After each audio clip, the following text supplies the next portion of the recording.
Hello, I'm James Ingram for AutoControls-dot-org and TrainProgramming.com. Here's a fast-forwarded preview of Demo 1. This shows the basic 3-train operation. You can see there's 2 trains held in the yard most of the time where those 2 stations are, and the 3rd train is running on the main line. And when the engine pulls in and crosses in front of that Z-Stuff infrared detector, it starts up the trains in the yard. Now I just pushed a switch to activate the station stop. You can see while they're doing that, the trains are making a brief station stop back in the rear of the layout. Now that switch has been turned off, so now they're going around the layout without the station stop. And they're running continuously. Now the continuous switch was just turned off a minute ago, and they'll stop and wait until somebody pushes the push button. This is if you're running it on a public display and you want to have the trains started by the public, so they can run either continuously or they can run a single cycle activated by the push button.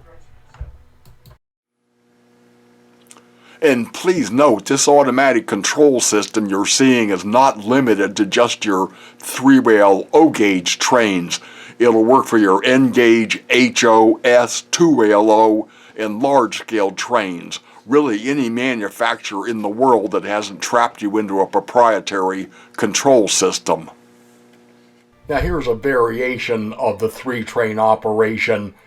We've got the 2 trains in the yard, but we let the front one keep moving instead of stopping at the front of the yard. So the effect is you have 2 trains moving on the main line pretty much all the time. Now this is single cycle operation, so the push button's got to be pushed. But you can see when they're moving, both trains are moving on the main line. The front one's actually moving speed 8, and the rear one is moving speed 4.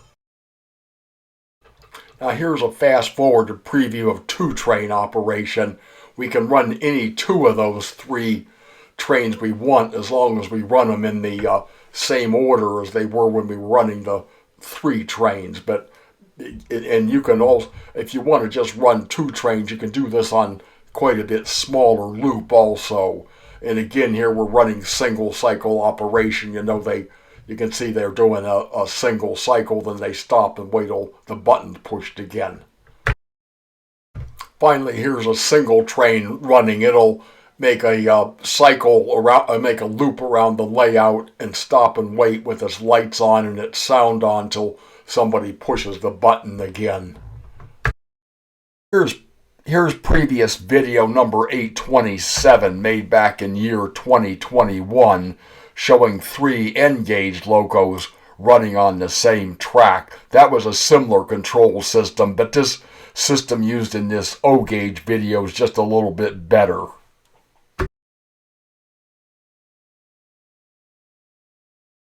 Note this video has 4 parts. In this part 1, we'll do the 2 main demonstrations of running 3 trains. We'll look at the hardware briefly, look at the Z-Stuff infrared detector, and talk about finding the documentation.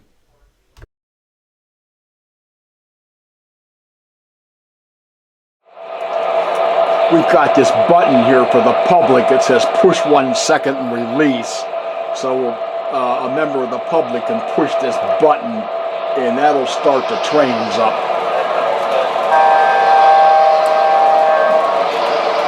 The train on the main line is at red F3, and the other 2 trains are sitting in the yard. That F3 is running at main line speed 8. When the F3 crosses in front of the detector, it'll start up the 2 trains in the yard, and it'll slow down the yard speed 3. You can see it slowed down there, hopefully. Now the green train is now the new mainline train. It's running at mainline speed 8.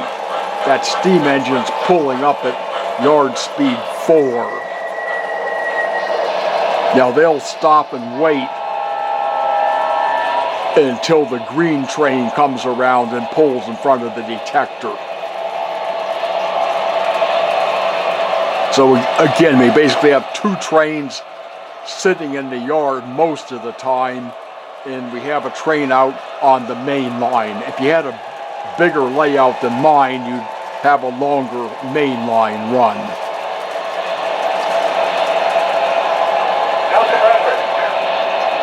Now that green train just pulled in front of the detector and slowed down to speed 3. The steam engine's on the main line at speed 8. The red F3 is pulling up at speed 4 to the front station.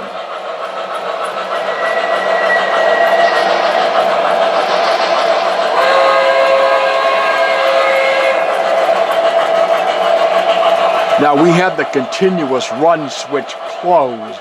If we had that open, when the steam engine came around and pulled into the yard, that would be the third and final engine.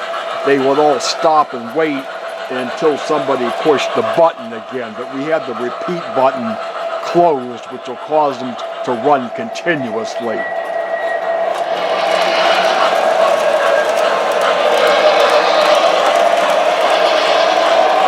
Now you can see that maybe they're starting on a second cycle because the F3 is making its second circuit around the loop.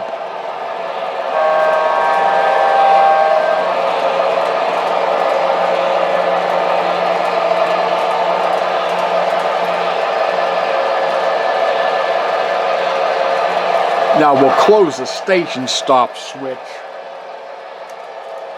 I just closed what we call the station stop switch, so the next train that goes around the loop should make a station stop down there on the far end.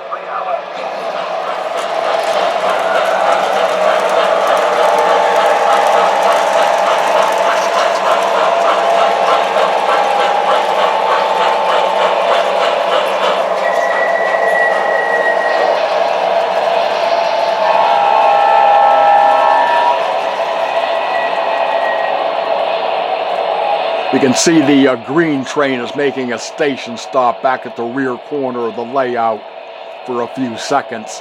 And that could be adjusted to be a longer station stop if you wanted it. We kept it kind of short so the video doesn't get too long.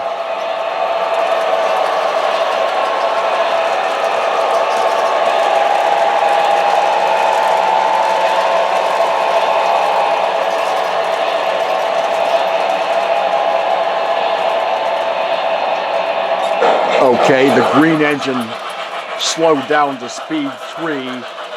The red F3 is pulling forward at speed 4, and the steam engine is out running on the main line at speed 8.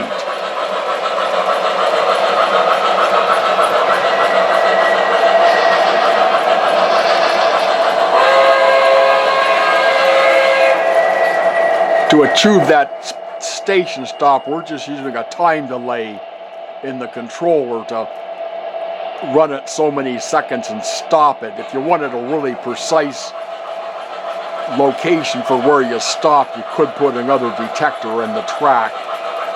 The programming would change just by one line or two.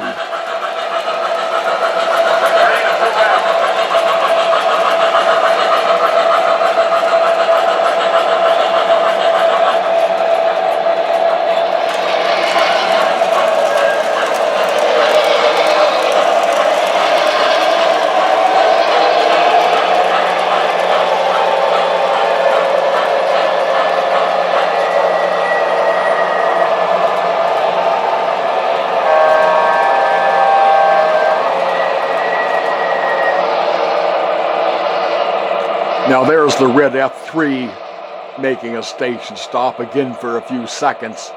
In a minute it'll start up again. Now I'm going to turn off the station stop switch. And I also opened the repeat switch, so this time after the steam engine makes its cycle around the layout, they will all three stop and wait.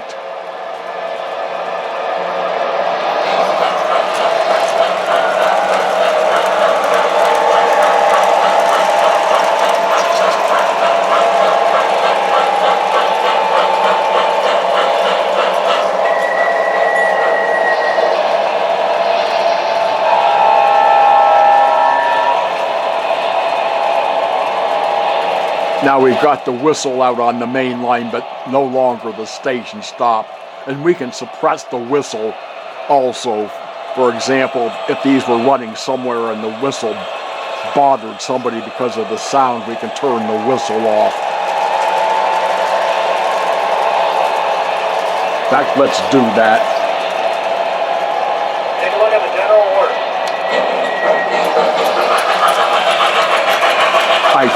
I turned off the horn button, I should say. I opened the horn button, so you'll notice the steam engine, when it goes around, will not blow the horn or blow the whistle in the case of the steam engine.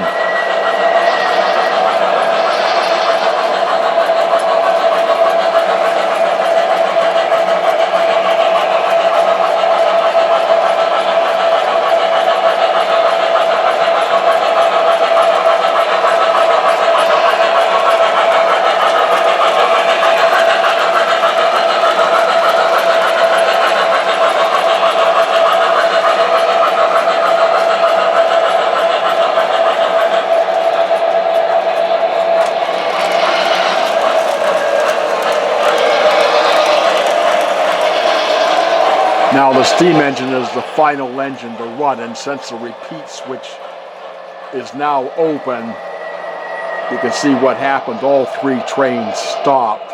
So they'll sit there and wait until somebody pushes the button again. So if somebody comes along and pushes the button again, now things will start up for another cycle.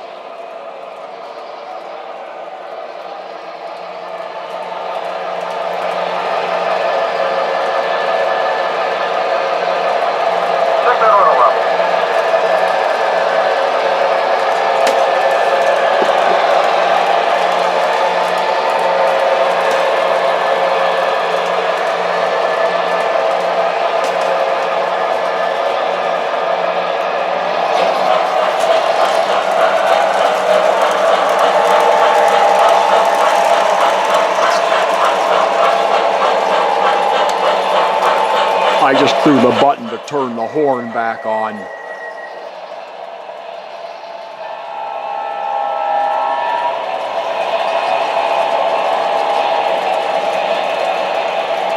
And again, these are MTH Protosound-3 engines, so they'll run on DCC as well as DCS.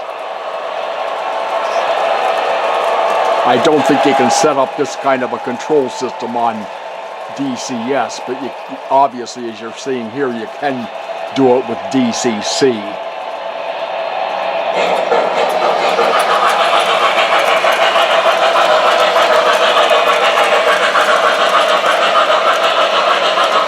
Now, if you watch closely when that steam engine comes around and goes in front of the detector, you may be able to see the steam engine itself doesn't trigger the detector. Apparently the black color of the steam engine, for the sensitivity of the Z-stuff detector, the way it's adjusted, doesn't detect the black steam engine, but it goes, you'll see it goes to red when the first passenger car gets in front of the detector.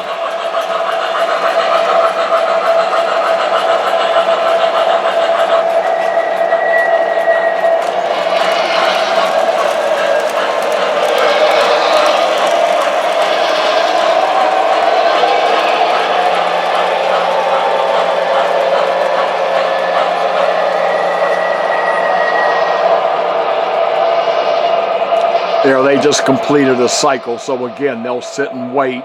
I'm assuming this is like on a public display. They'll sit and wait until somebody from the public pushes the button again to start them up.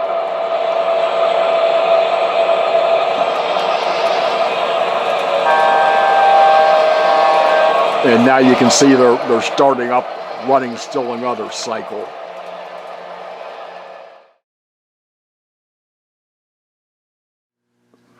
So far in this video, the way we've been running these three trains, when the train on the main line, that being the red F3, when that crosses the detector and comes into the yard, we send the front train out on the main line, and we move the rear train forward at speed 4, and do that for a time delay, and then stop those 2 trains in the yard. Now we're going to change that method slightly. When we move that rear train forward at speed 4, rather than stopping it, we're just going to let it keep running on the main line. So the effect of doing that, we'll now have 2 trains running on the main line. The front one will be running at speed 8 like you've seen in the video so far, but the rear train will be running, the second train will be running at a slower speed 4, kind of following behind that. We'll demonstrate that next.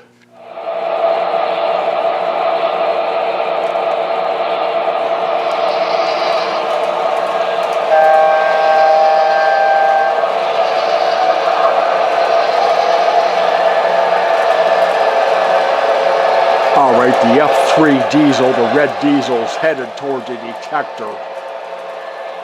When it crosses the detector, it'll slow down to speed 3 as before. The front train, which is the green diesel there, takes off at mainline speed 8. The steam engine's moving up at speed forward as it did before, but instead of stopping at that station, we just let it keep running. So it's out on the main line moving at a reduced speed, but it keeps moving. So the result is we've got one train running mainline speed 8, the diesel down there, and the train over here running mainline speed 4.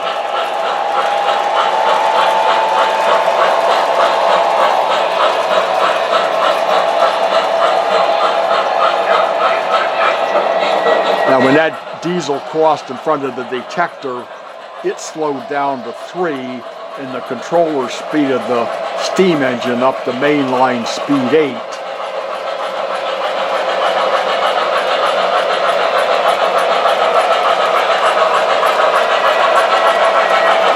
Now you can see the green diesels stop back in the rear, but this red engine has kept moving.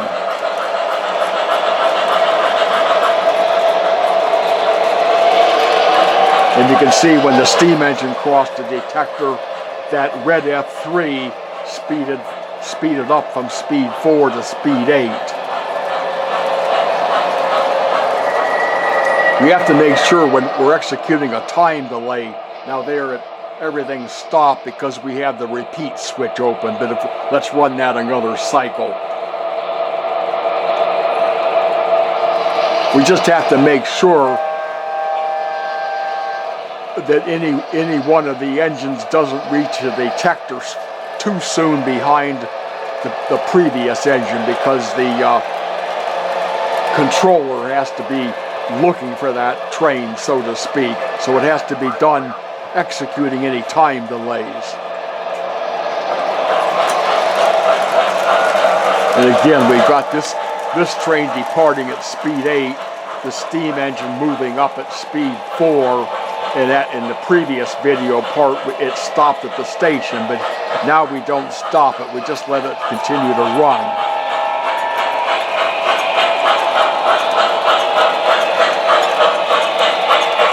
So that steam engine's running at speed 4, the green diesel's out there running at speed 8.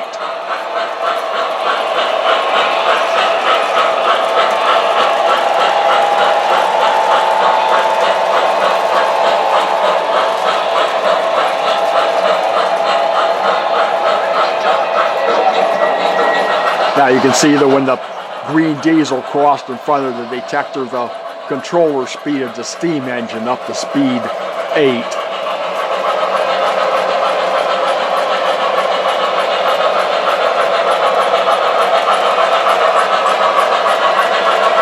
And there our time delay ended. You can tell when that diesel pulled up to the station, the time delay ended.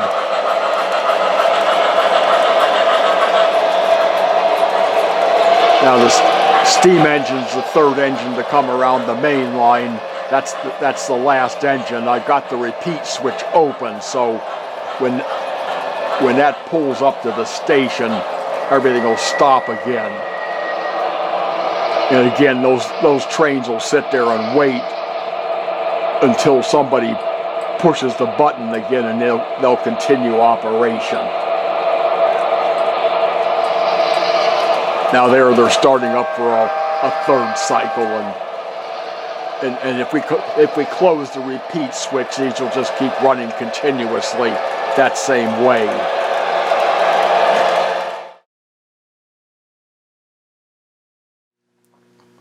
Once we start the trains, it tends to drown my voice out, so we'll try to go over a few key points before we start the trains.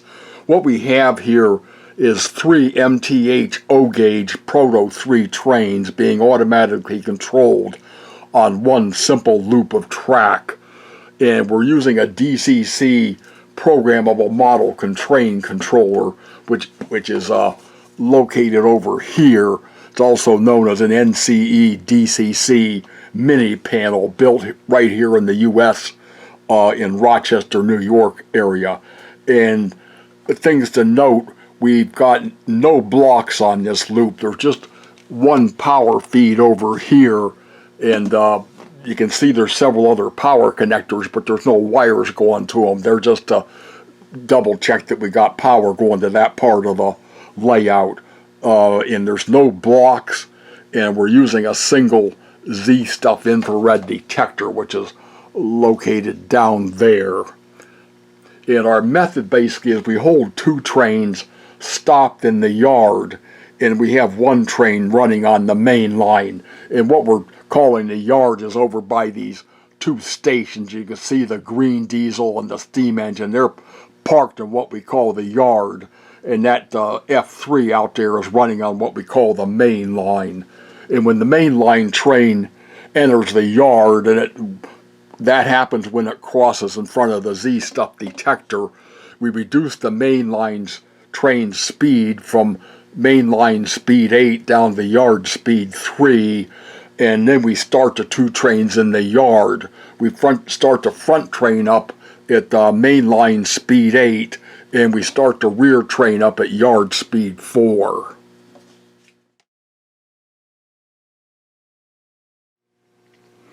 Taking a closer look at the Z-Stuff detector, that's a DZ1012 infrared block signal detector, and then over here is a DZ1008 relay, and that relay is normally open, which is the case when the signal is green. It's normally green. However, when a train rolls in front of that, it blocks that signal, and the detector detects that and changes to red. And when it goes to red, it closes that relay. And we've got 4 wires here. 2 are for power, and the other 2 go to the inputs of the programmable train controller. When this relay closes, these 2 wires get grounded, and the programmable controller knows that the train went in front of the detector.